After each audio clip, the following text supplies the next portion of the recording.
Okay, let's unpack this. We are diving deep into a topic that honestly makes most of us feel a knot in our stomach. Difficult conversations. You know, the ones delivering bad news, confronting a colleague, maybe addressing a conflict with a partner, asking for something significant or, sensitive. These aren't just awkward moments to be avoided. The source material we're exploring points out that the ability to navigate these talks effectively is actually, well, fundamental, a prerequisite for personal growth and organizational change. Without being able to handle these moments, you just kind of get stuck. That's right. And our deep dive today is based on source material that's been described as a truly user-friendly guide to mastering these tricky interactions. It gets into what's needed, essentially. Emotional intelligence applied to life's toughest moments. And it's backed by, well, examples more clear-headed and advice more precise than we've seen before. So our mission today is to take this framework, pull out the core structure of these conversations, understand why they feel so incredibly hard, and give you practical, actionable skills. Skills drawn from, negotiation, psychology, communication theory, therapy, all sorts of places to navigate them more effectively. We're going to break down what's really going on beneath the surface. So it's much more than just trying to find the right words to say. Absolutely. That's one of the biggest insights from the source material. In any difficult conversation, what's not being said, what's happening underneath the actual words exchanged, is often the most crucial part. It turns out, beneath what feels like just one difficult conversation, there are actually three distinct conversations happening simultaneously. And if you only focus on the surface stuff, you're missing, well, most of the picture. Three conversations at once. Okay, let's peel back those layers. What's the first one? The first is what the sources call the what happened conversation. This is the most obvious layer. It's where we're focused on sorting out the facts. Who said what, who did what went wrong. But the problem is, we immediately get stuck in this layer because we come into it loaded with three incredibly common and often unhelpful assumptions. Assumptions that trip us up right from the start. Exactly. The first one is the truth assumption. This is that voice in our head, and often what comes out of our mouth, that says, I am right and you are wrong. Whether it's, you drive too fast or your comments in that meeting were inappropriate, we are absolutely convinced that our view of reality is the only valid one. And I'm guessing the person across from us feels just as convinced about their version of reality. Precisely. And that's where the gridlock starts, right? The crucial shift the sources recommend here is moving from certainty to curiosity. So instead of thinking, how on earth can they possibly think that? Try asking yourself, I wonder what information they have that I don't. Or maybe, given their perspective and experiences, how might their view actually make sense? The source uses this example of Tony, who wants to watch a football game for some much-needed decompression after a tough week. His wife, Keiko, though, she thinks he's being selfish for not wanting to visit his sister's new baby. But if Keiko gets curious instead of judgmental, she might discover that for Tony, this isn't really about avoiding family. It's about managing his mental health, finding a vital moment to recharge, which to him makes perfect sense. So it's not about finding the single truth, but recognizing there can be multiple valid perspectives going on. Exactly. This leads to the concept of the ents and stance. The world and human interactions, they're complex. Both people can honestly feel hurt or wronged or just see things differently. You can absolutely assert your view and genuinely acknowledge theirs simultaneously. You don't have to diminish someone else's valid perspective to stand firm in your own. Okay, that makes sense. What's the second assumption that gets in the way of the what happened conversation? The second is all around intention. We constantly make assumptions about why others did what they did, and critically, these assumptions are almost always negative. Your coworker points out a flaw in your work. You assume they're trying to undermine you. You offer a suggestion. Well, you assume you're just being helpful. There's a powerful irony here, isn't there? We give ourselves endless benefit of the doubt. If I forget tickets, it's because I'm overwhelmed and juggling too much.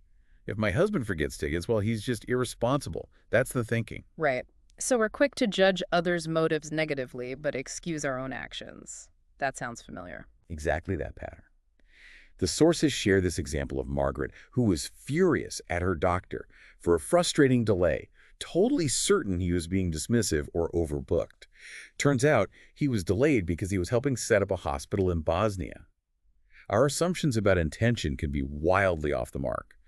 But here's the second critical mistake related to intention: assuming that good intentions somehow erase bad impact. Just because you didn't mean to hurt someone, like Leo in the example who didn't intend to upset Lori, doesn't mean their hurt is invalid or shouldn't be addressed. Ah, okay. So intention doesn't magically fix the outcome or, like, negate the other person's feelings? No, and trying to argue that your good intentions mean they shouldn't feel hurt just compounds the problem, makes it worse. The advice here is to listen past the accusation about your intentions and hear the feelings first. Acknowledge the hurt, the frustration, the anger they're expressing. Then, once they feel heard, you can more constructively clarify your actual intentions. It's much easier for someone to hear, "I didn't mean to hurt you," after you've shown you understand that they are hurt. That's a really helpful sequence. Okay, third assumption in the what happened conversation. That's the blame conversation. This is our default mode in conflict, isn't it? Yeah. Figuring out whose fault it is. The source material is pretty damning about blame. It says it's almost always a bad idea. Why? Because it stops us from learning what really happened.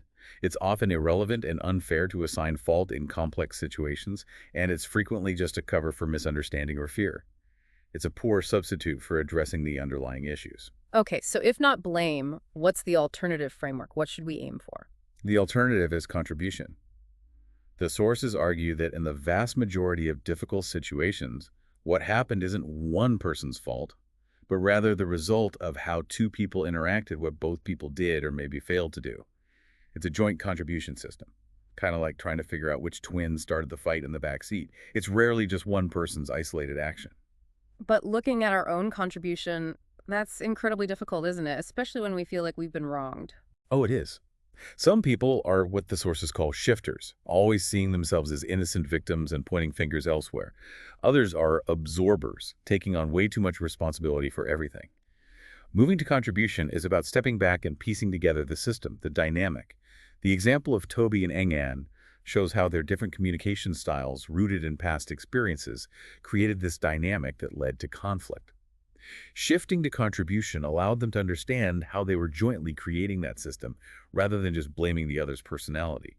Similarly, with Sydney and Miguel, Sydney's way of being attentive and avoiding directness was actually a contribution to the problem, alongside Miguel's actions. It's about understanding the whole interaction pattern. Okay, so that's the what happened layer, challenging our assumptions about truth, intention, and blame, and shifting towards curiosity and contribution. What's the second conversation happening simultaneously? This one is deeply significant and often ignored. The feelings conversation. The sources are very clear here. Strong feelings are not just incidental byproducts of difficult conversations. They are often the very core of what needs to be addressed. You simply cannot resolve the surface problem without addressing the primary issues. And frequently, those issues are feelings. Think of that father and daughter arguing about wedding costs. The real issue probably wasn't just the budget numbers, but underlying feelings of loss, maybe pride, perhaps anxiety about the future. And we are so conditioned to try and keep feelings out of it, aren't we? Especially in professional settings or seemingly factual discussions. Absolutely. We try to frame them out, intellectualize them, like Max in the source who could talk about wedding costs all day long, but really struggle to name the feelings of loss or pride involved. But here's the critical point. Unexpressed feelings don't just vanish. They go underground. They create tension. They cause us to disengage from relationships, or eventually they erupt destructively, like shaking up a fizzy drink and then opening it. Boom. That's a vivid analogy, and recognizing our own feelings can be tricky too. It really is, because feelings are complex. They often come disguised as judgments, accusations, or attributions about the other person. The sources introduce this really helpful concept of an emotional footprint. Our characteristic way of handling feelings, often shaped by our upbringing. What feelings were okay to show in your family? What role did you tend to play? What feels easy or hard to express now? So our past literally leaves a footprint on how we handle emotions today. Wow. To a significant degree, yes. And that footprint comes with hidden assumptions we need to challenge. One powerful one. Feelings themselves aren't the problem. Just like having arms or legs isn't the problem. The problem is hitting or kicking someone with them. The feeling itself is just data, information. Another is the belief that good people shouldn't have bad feelings. Things like anger, fear of failure, needing others. These are normal parts of being human. And you don't have to feel what you think you should feel. It's okay to feel rage at a funeral, maybe, or be completely unmotivated at your supposed dream job. That's a huge point. Permission to feel what you actually feel, not what you think you're supposed to feel. Exactly. And a third assumption, undervaluing your own feelings. Thinking, don't rock the boat, Or their feelings are more important might seem selfless, but the sources say it teaches others they can ignore your needs. And it erodes the relationship through buried resentment anyway. And finally, hidden feelings can block other emotions, like Jamila, whose buried anger towards her husband was actually blocking her ability to genuinely express love. So, okay, once we start recognizing these feelings, how do we actually express them skillfully without just making things worse? Well, first, actively frame feelings back into the problem. Acknowledge that they are a significant part of the issue, even if they don't feel perfectly rational or logical in the moment. And express them directly using "I feel" statements. The source gives the example of Brad, who told his mother he felt fear and sadness alongside his anger about her actions, which added vital nuance to the conversation. I feel it seems so simple, but it really shifts the focus, doesn't it? Away from attacking the other person. It fundamentally changes the landscape. It keeps the focus squarely on your internal experience, which is undeniable, right? And it helps avoid what the source calls the translation trap. Huh. So instead of "you're so thoughtless," which is a judgment, Emily learned to say, "I felt hurt." Instead of yelling at your spouse, "Why do you insist on undermining me with the kids?" which is an accusation, you can say something like, "When you disagree with me in front of the kids like that, I feel betrayed and, honestly, worried about the message we're sending them." Your guys can't logically argue with how you feel. Okay, that's expressing my feelings. Yeah. What about handling theirs? What do you do when someone else is clearly emotional or upset? Listen past the accusations or judgments for the underlying feelings, just like we discussed with intentions earlier. And then crucially, acknowledge what you're hearing, primarily through paraphrasing, saying something like, "So if I understand correctly, you're feeling frustrated and maybe a little worried about X," does two vital things. First, it checks your understanding. But second, and perhaps even more powerfully, it shows them they've been heard. The sources really emphasize that people often repeat themselves, sometimes getting louder, because they have no indication you've actually taken in what they're saying. Once they feel heard and understood, they are far more likely to stop repeating and become willing to listen to your perspective. The Rachel and Ron example about Shabbat traditions illustrates this beautifully. Rachel paraphrasing Ron's underlying feelings about loneliness, responsibility, the message to their kids. It completely changed the dynamic and allowed them to move past arguing about logistics to the deeper understanding. And remember, sometimes simply acknowledging the feelings is the resolution. Max and his daughter ultimately resolved their wedding dispute, not by changing numbers, but by acknowledging the feelings of loss and pride that were underneath. That's incredibly insightful. Okay, so we have the what happened layer, the feelings layer. What's the third conversation? The one perhaps most tied to us personally. Exactly. This is the deepest and often the most challenging layer, the identity conversation. This is a conversation that happens entirely inside us about what the situation means about who we are. Am I competent? Am I a good person? Am I worthy of love or belonging? A difficult conversation or the feedback within it can feel like an identity quake, shaking the very ground we stand on. Feeling our core self being questioned. Yeah, that sounds terrifying. It is. And our biggest vulnerability here is this all or nothing thinking about ourselves. I mean, either completely competent or completely incompetent. There's no middle ground. This leads to these debilitating overreactions. A slightly dismissive look from a waitress. Clearly, I'm a cheap, unworthy person. A friend doesn't immediately jump to help me paint. I must be fundamentally selfish or unlovable. Wow. So how do we navigate this internal earthquake and that all or nothing trap? There are two key steps, according to the sources. First, become deeply aware of your own identity issues and sensitivities. What kinds of situations or feedback tend to knock you off balance? What identity feels threatened? Ask yourself why those particular things are so sensitive for you. The source mentions Jimmy, whose emotional distance was a mask for deep vulnerability, or Walker, who was terrified of hearing he hadn't been a good father. Understanding our own triggers, essentially, our personal sore spots. Exactly. Step 2 is learning to integrate new, potentially challenging information about yourself in a healthier way, letting go of that all or nothing trap. Accept complexity. You are not just one single thing. You can be a loving partner and someone who sometimes struggles to communicate well. You can be a diligent worker and someone who occasionally makes mistakes. It's okay. And critically, when delivering difficult information to someone else, prepare for their potential identity quake, but don't try to control it. Use the and stance. I am sharing this difficult feedback, Andy. It is completely understandable for you to feel upset or defensive right now. Allow their feelings without trying to smooth them over or fix them instantly. That's a powerful way to frame it. Acknowledging their reaction is valid without taking it on completely or feeling responsible for fixing it. Yes. And sometimes it can even be helpful to make the identity conversation explicit, though you need to do it carefully. Something like, what I'm sensing is happening for you right now, maybe beneath the words, is a concern about whether you're seen as a good spouse or employee or parent.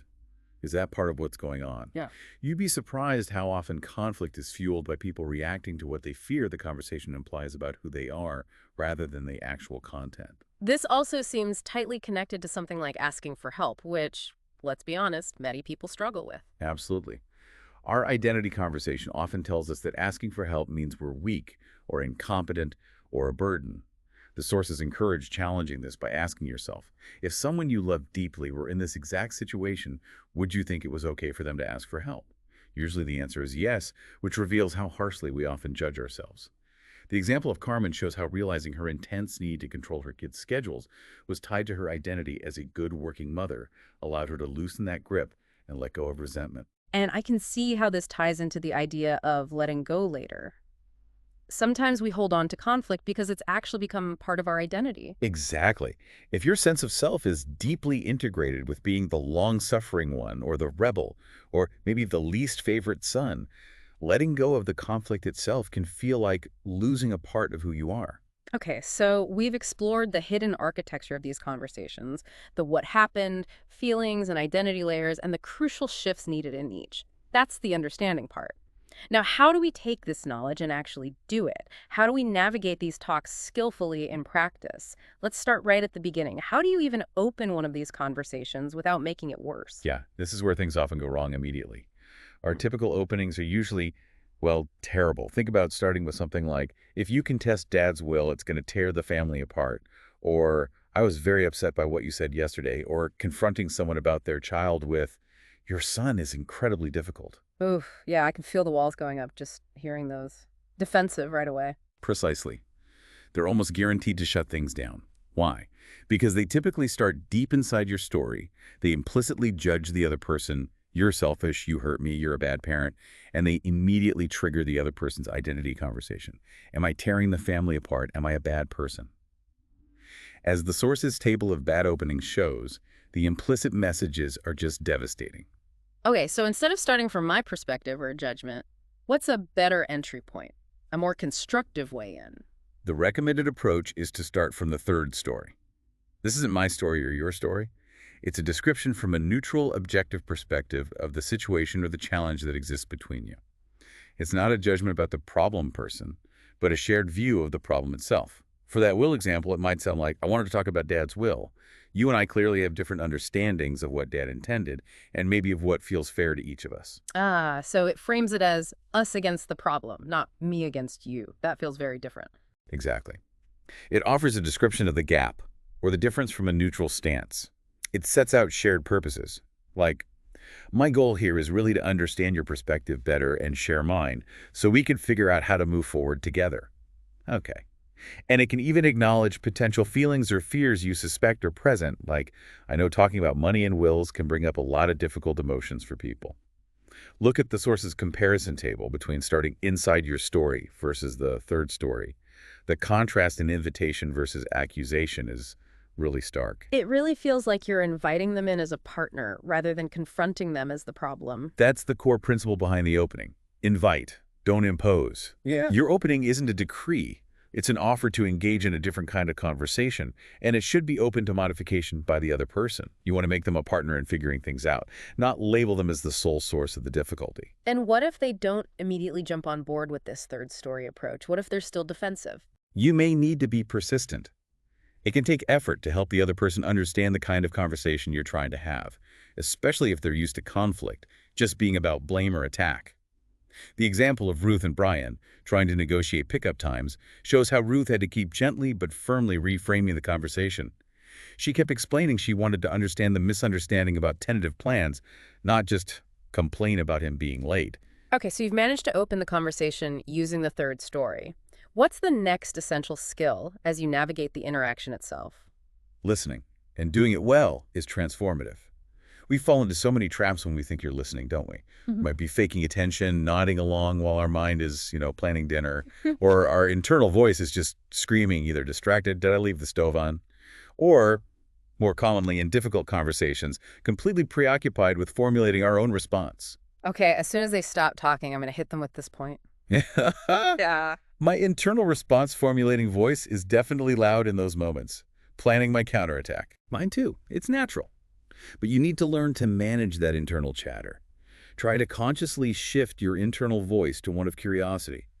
I wonder why they see it that way. What data might be leading them to that conclusion? If the internal voice is just too overwhelming, sometimes you might need to express your own feelings first to create space to listen authentically, like Delilah did when her roommate shared something upsetting. She needed to be honest about her initial reaction before she could truly hear her roommate out. So sometimes expressing actually allows for better listening later. Interesting. Often. And good listening isn't just about hearing the words, it's about listening for the underlying meaning and the person's perspective, which might be hidden beneath the surface.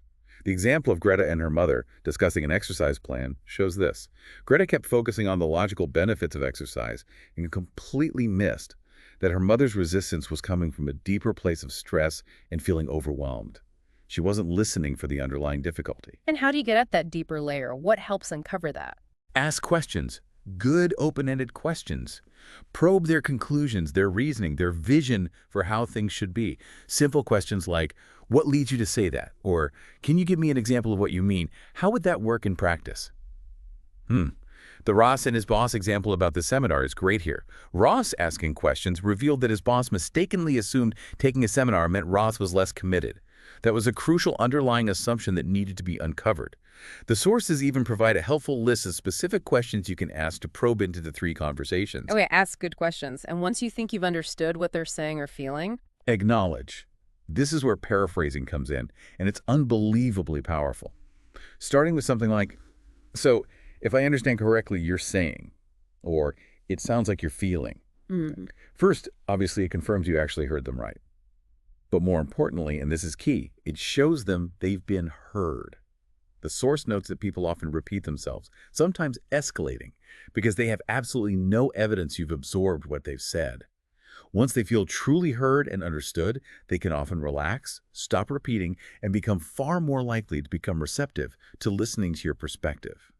The Rachel and Ron example again highlights this. Rachel listening to and paraphrasing Ron's feelings allowed them to finally talk about the deeper, more important concerns. And remember, you don't have to agree with them or jump in to fix their feelings. Acknowledging is often enough for them to feel heard and move on. okay, so that's listening and acknowledging. How about sharing your side? That's the flip side expression. How do we do that well? Yes. Expression. Effectively sharing your story. Failure to express yourself keeps you out of the relationship or prevents the situation from improving. The courses mention that sometimes a vague, uneasy feeling you can't quite place might signal underlying entitlement issues, a sense that you don't feel you actually have the right to speak up or have needs. That needs addressing in the identity conversation. The example of Charlie and his brother Gage shows how Charlie's constant, unsolicited advice was really a masked, unexpressed desire for connection and validation as a good brother. He wasn't saying what he really needed. So expression is tied to our sense of self and our right to be in the relationship to have our needs met. It absolutely is. And when you do express yourself, do it clearly and directly.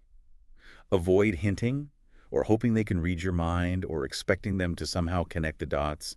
The spouse who wants more quality time but just says, wow, you've been golfing a lot lately. Instead of saying directly, honey, I miss spending time with you. I would really love it if we could plan more time together. Well, that person is contributing to the problem by expecting mind reading. Mind reading is a fantasy, and it's your contribution if you rely on it. Right. State your needs clearly and not indirectly. Got it. Exactly. And express your story, the data, the reasoning, the experiences that lead you to your conclusion or feeling, rather than presenting your judgments as universal facts. Don't say spanking children is just plain wrong, as if it's an objective fact. Share your beliefs, your data, your concerns that lead you to that view. When discussing a decision like private school, share your personal experience or the values that drive your preference, not just private school is better. Use analogies if they help explain your internal experience, like comparing your anxiety about a decision to a fear of flying. Pay attention to how they take in info big picture first. Details. And after you express your story, what's next? Just as you ask them to clarify things for you, you can ask them to paraphrase back what they heard you say to check if you were actually clear. And then explicitly invite them to share their perspective on your story. How does what I'm saying land for you? Or how do you see it differently and why? Keep that door open. It sounds like a constant process of back and forth, managing the flow of the conversation, keeping it constructive. It is. That's managing the interaction. A hugely powerful tool here is reframing. This is where you take something the other person says, especially if it's a blame or a judgment. You did that on purpose to hurt me. And you shift the frame. You shift it to something more constructive, like a third-story description. Let's talk about the different ways we remember that situation. Or maybe in stance. I can see you're feeling really angry, and I hear your perception that it was intentional. And from my side, it wasn't my intention at all. The source provides lots of examples of how to reframe challenging statements. You might have to be persistent with reframing, gently but firmly redirecting the conversation away from blame or accusation, like Sydney did with Miguel, patiently bringing the conversation back to understanding different cultural perspectives rather than just accepting his blaming narrative. What if, even with reframing, you're just stuck in a negative loop? Maybe they keep interrupting or denying your feelings or attacking. That's when you might need to name the dynamic. This is explicitly stating the pattern of interaction you're observing as it happens. Like right now, I'm noticing that every time I try to share how I feel, you're interrupting. Or I'm noticing that we seem to be talking in circles here, just repeating the same points over and over. This brings the hidden pattern, the meta-conversation, out into the open where you can talk about it. The example of Colin and Matt, who were stuck in this standoff based on who's more willing to quit, shows how Colin naming that dysfunctional dynamic, this who's willing to quit first way of making decisions isn't working for us and doesn't seem sustainable, can disrupt the pattern. If needed, you can then clarify the consequences of not changing the dynamic, not as a threat, but as a simple statement of reality. Okay, so you've got the foundational understanding of the three conversations and a toolkit of skills for opening, listening, expressing, and managing the flow. But applying this isn't always simple in the messy reality of life, is it? Let's touch on some common challenges people face. What if you are genuinely 100% certain that you are right and they are wrong? Like, absolutely sure. The sources are pretty firm on this. Even with absolute certainty, you still must engage in a learning conversation. You still have to be curious about their story. Assume, even in your certainty, that they might know something you don't know, or interpret shared information completely differently. Think of that ambiguous picture some people see an old woman, others see a young woman. Both are genuinely seeing something different in the exact same data. Listen to their perspective, paraphrase it to show you get it, share your view and why you see it differently, and ask for their reaction. Even in communities built on shared truths, like a seminary discussing scripture, there can be profound disagreements about the implications of those truths. As one theologian put it kind of poetically, we're all 1,000-watt souls with 40-watt bulbs, meaning we all have limited capacity to grasp the full picture. That's a humbling thought. Okay, what about dealing with people who are genuinely difficult? Perhaps they really do seem to have bad intentions, or they're bullying, or maybe they have significant mental health issues. Right. Good communication skills are powerful, but they aren't a magic wand that fixes everything or everyone. With bullying or intentional stonewalling or derailing, naming the dynamic and clarifying consequences like Colin telling Matt their dynamic isn't sustainable and explaining what happens if it continues becomes necessary. With significant mental illness, professional help is often required for them and maybe for you in learning how to interact. It's also important to recognize that many behaviors tied to mental health conditions have an internal logic driven by the illness. Someone with severe OCD isn't necessarily trying to annoy or harm you with their rituals. They're desperately trying to manage overwhelming anxiety. Now, this doesn't absolve them of responsibility for the impact of their behavior, but understanding the behavior is compelled by the illness can sometimes help temper your reaction. Also, be aware that some people are simply less open to seeing things differently, maybe more prone to assuming negative intent, sometimes due to blind spots like being unaware of their own nonverbal cues. In extreme cases where someone is genuinely unable to see the impact of their behavior, providing objective data, like showing them a video recording, might even be necessary, though carefully. How does this work when there's a clear power dynamic involved, like talking to your boss? That feels extra risky. It is inherently harder and riskier when talking up the hierarchy. You definitely don't want to do a hit and run. Schedule appropriate time to get their undivided attention.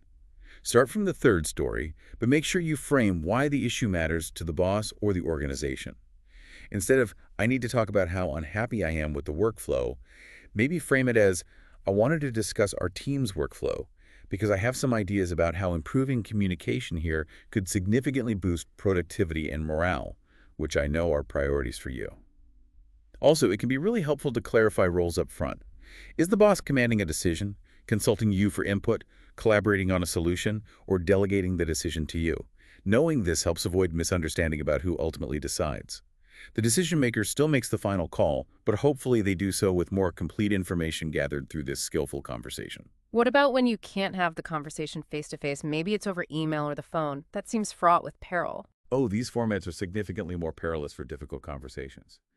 Email is arguably the worst because it completely lacks tone, facial expression, body language, Right. leading to massive potential for misinterpretation. When reading emails, consciously question your negative attributions, assume positive intent, or maybe just that the person is busy or stressed before jumping to negative conclusions. When writing emails about sensitive topics, you need to be extraordinarily explicit about your intentions, your reasoning, and any appropriate feelings. Use clarifying phrases like, "my intention here is," or "just to be clear," or "what I'm hoping we can achieve is," and ask questions to invite dialogue and check understanding. What are your initial thoughts on this? Or what am I missing from your perspective? The phone is better than email as it includes tone, but you still lack those crucial visual cues. It requires extra effort to listen for subtle emotions and express empathy, and you need to resist the temptation to just jump in and fix things or cheerlead their feelings away. And the workplace question, again, bringing feelings into the workplace. Isn't that just unprofessional or inappropriate? Opening a can of worms. The sources clarify this really well. Bringing feelings into the workplace isn't about turning your office into a therapy session. It's about sharing crucial information. Acknowledge that feelings exist: frustration, anxiety, excitement, and weigh them as valid data alongside other information, like client preferences, logistical challenges, fears about a reorganization. The key is to separate the acknowledgement of feelings from the decision-making process. You don't have to give people what they want just because they feel strongly about it. You can be explicit about this. I understand you're feeling deeply frustrated by this change, and I want to make sure I understand the root of that frustration because it's important information. And the final decision about the new process will need to be based on criteria X, Y, and Z. Not talking about feelings can actually lead to poor decisions because you're operating with incomplete information. Okay, but this all sounds like a lot of intentional thought and effort. It sounds time-consuming. Who realistically has time for all this in a busy life? This is a very common reaction, a totally understandable one, and the sources address it head-on. They argue that avoiding the difficult conversation or triangulating, complaining about the person to everyone else but them, or even just endlessly venting to friends or a spouse, that actually takes far, far more time and energy in the long run. It perpetuates the problem, it reinforces your own one-sided story, it prevents resolution, it builds resentment, while having the direct, skillful conversation might feel longer and more intense in the moment, like time moves in dog years. As the source puts it, it ultimately takes significantly less time than the endless, unproductive loop of avoidance and indirect complaining. It actually gets to the root of the issue. Right, the avoidance cost is higher in the long run. Okay, so we've covered the layers, the skills, the common challenges, but even with all this, sometimes, despite our best efforts, these conversations don't resolve everything, or the change we hope for just doesn't happen. What do you do then? That's a crucial point the sources emphasize, and a really important one.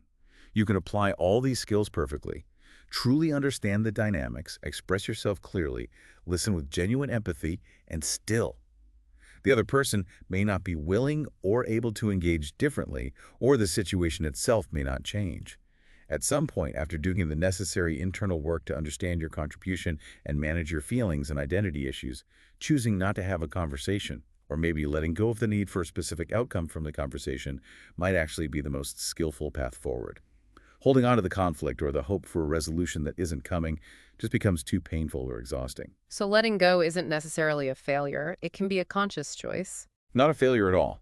It can be an act of profound realism and acceptance. Accepting the limits of what you can control, which is ultimately only your own behavior and internal state, and accepting that others have their own limitations, their own choices, their own pace. Karena's story in the source material about her relationship illustrates this.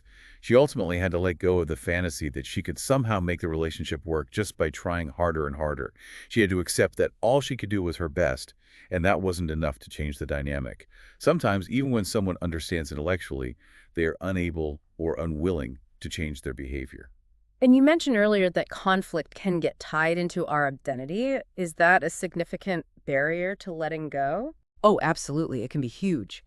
When your sense of self, your identity, is deeply integrated with being in conflict, maybe you're the family scapegoat or the perpetual rebel against authority, or you define yourself by who you are against letting go of the conflict feels like losing a core part of who you are.